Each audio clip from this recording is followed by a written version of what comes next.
एक बार एक वैज्ञानिक ने एक टिड्डे को पकड़ा और उसे अपनी आवाज पर छलांग लगाना सिखाया। वैज्ञानिक टिड्डे से कूदने के लिए कहता और टिड्डा कूदने की आवाज सुनते ही दूर से छलांग लगा देता। वैज्ञानिक का इस पर प्रयोग करना तो बनता ही था, तो उन्होंने प्रयोग किया। फिर वैज्ञानिक ने उसकी एक टांग तोड़ दी और फिर टिड्डे को कूदने के लिए बोला। अब टिड्डे की छलांग की दूरी कम हो गई। अब वैज्ञानिक ने उसकी दूसरी टांग तोड़ दी तो टिड्डे की छलांग और कम हो गई। अब तीसरी टांग भी तोड़ दी गई तो उसकी छलांग की दूरी और कम हो गई। एक एक करके बेचारे टिड्डे की सारी टांगें तोड़ दी गई। अब आखिरी टांग टूटने पर जब उसे कूदने के लिए कहा गया तो वह हिल भी नहीं पाया। वैज्ञानिक ने अपना निष्कर्ष अपनी डायरी में लिखा। जानते हो उसने क्या लिखा? जब पहली टांग तोड़ी गई तो वह थोड़ा बहरा हो गया। जब उसकी दूसरी टांग तोड़ी गई तो वह और बहरा हो गया। हर टांग टूटने के साथ वह और बहरा होता गया और सारी टांग टूटने के बाद वह बिल्कुल बहरा हो गया।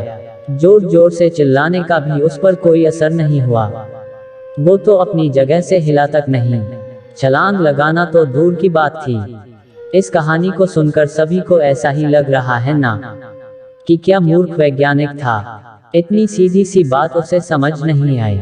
क्या कुछ लोग यह भी सोच रहे होंगे कि यह तो किसी बच्चे को भी पता है कि टिड्डे की छलांग उसकी टांग टूटने की वजह से कम होती जा रही थी, ना कि वह बहरा हो गया था। पर दोस्तों, हम सभी जीवन में कई बार ऐसे ही मूर्ख बन जाते हैं।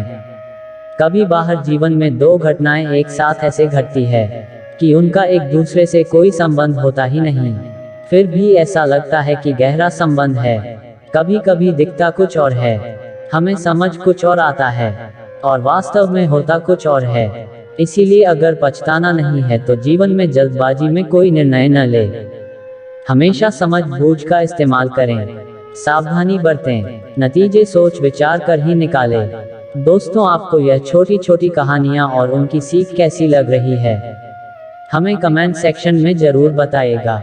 आप अपने सुझाव भी लिखें जिससे हम और बेहतर करने की कोशिश करें। फिर मिलेंगे दोस्तों अगली वीडियो के साथ। तब तक के लिए अपना ख्याल रखना और हमेशा मुस्कुराते रहना।